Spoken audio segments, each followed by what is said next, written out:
I mean, what would the generator look like that creates them?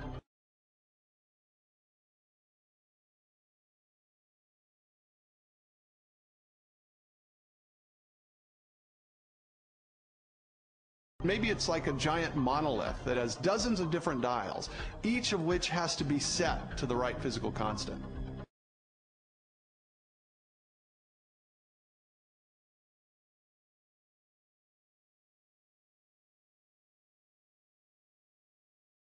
If we think of these parameters as dials, each of the dials is different.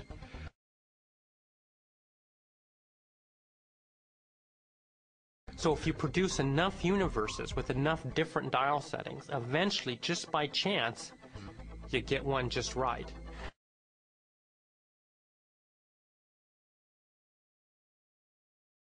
So you might have to produce a trillion universes. But eventually, if you have a generator that's just spitting out just an enormous number of them, then it gets the right dial setting. And then, by just chance, you get conditions right for life.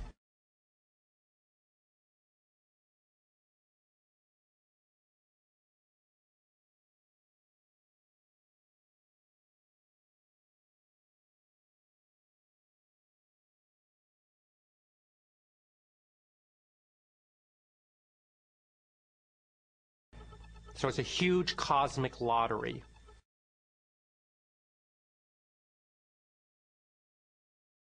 That's the idea.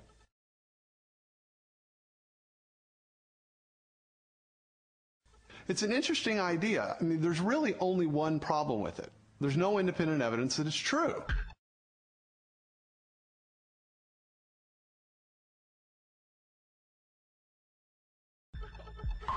Besides, it really just pushes the question back a step, because we could still ask, who built the generator?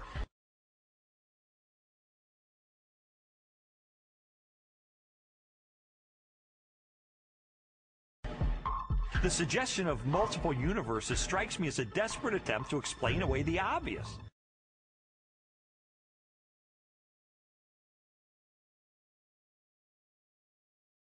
Which is that the universe is finely tuned by an intelligence to sustain complex life.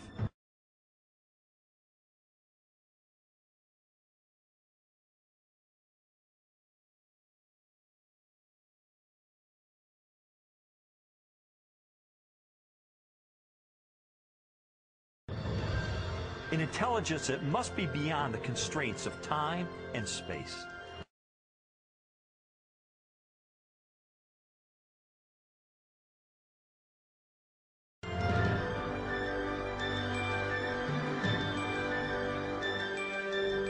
Strobel's journey through a universe finely tuned for life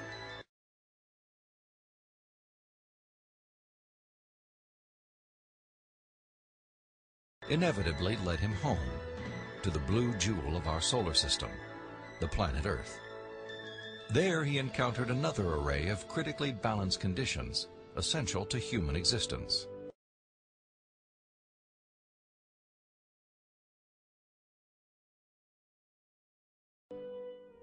When I was an atheist, I saw planet Earth as being one of probably billions of planets just like it all over the universe.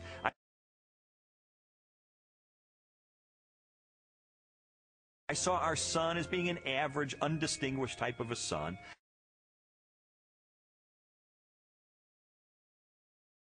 I figured as I looked up at the stars at night that there must be millions and millions of advanced civilizations out there. I just thought there was an ordinariness to our situation.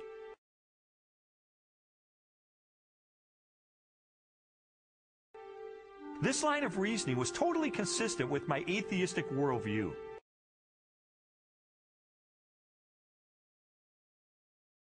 But what I learned later is that it's not consistent with what science is revealing about the Earth.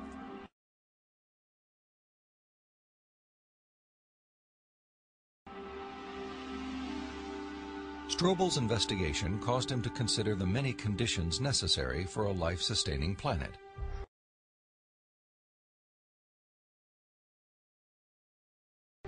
In the process, he was introduced to the science of astrobiology, and astronomer Guillermo Gonzalez.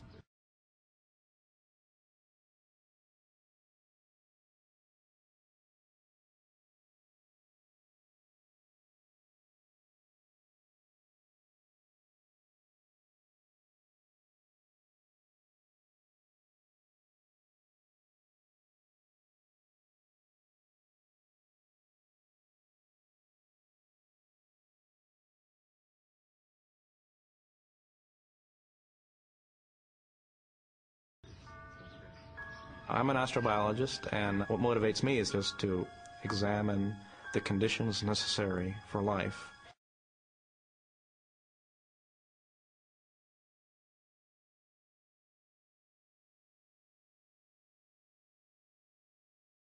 And look elsewhere in the universe and see if those conditions are met anywhere else.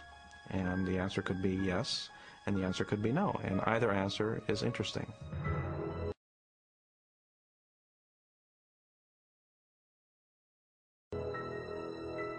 For more than a decade, Guillermo Gonzalez has researched the characteristics of a planet required to support complex life.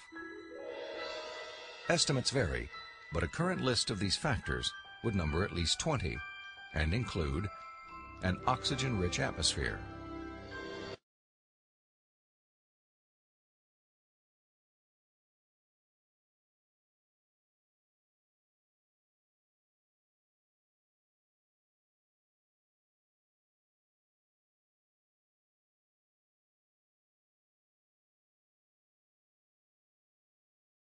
liquid water and large continental landmasses,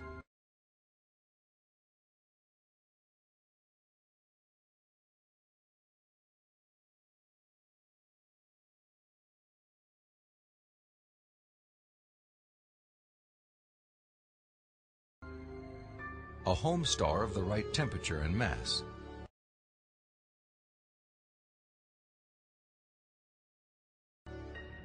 an orbital path that is neither too far nor too close to the home star,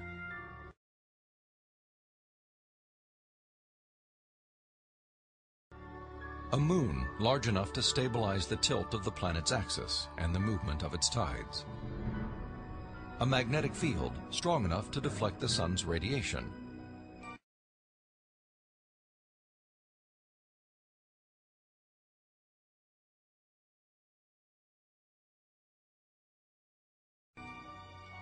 and a position in the relatively narrow habitable region of a spiral galaxy.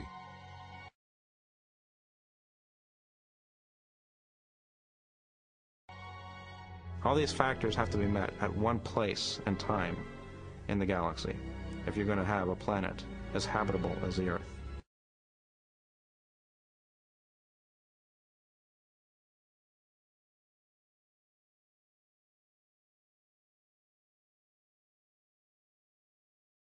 Which you need for complex and even technological life.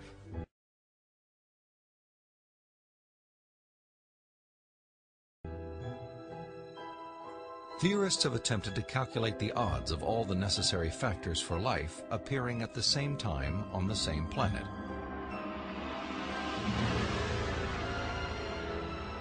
A conservative estimate is 1 chance in 10 to the negative 15th, or 1/1000th of 1/1 trillionth.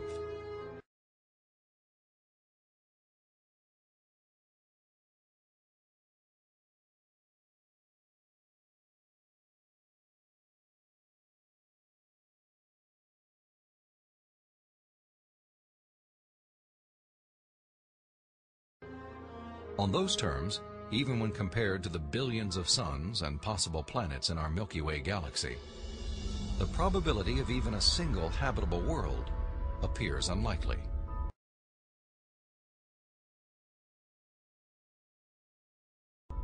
There are many probabilistic resources in the galaxy, but on the other side of the coin are all these factors that you need.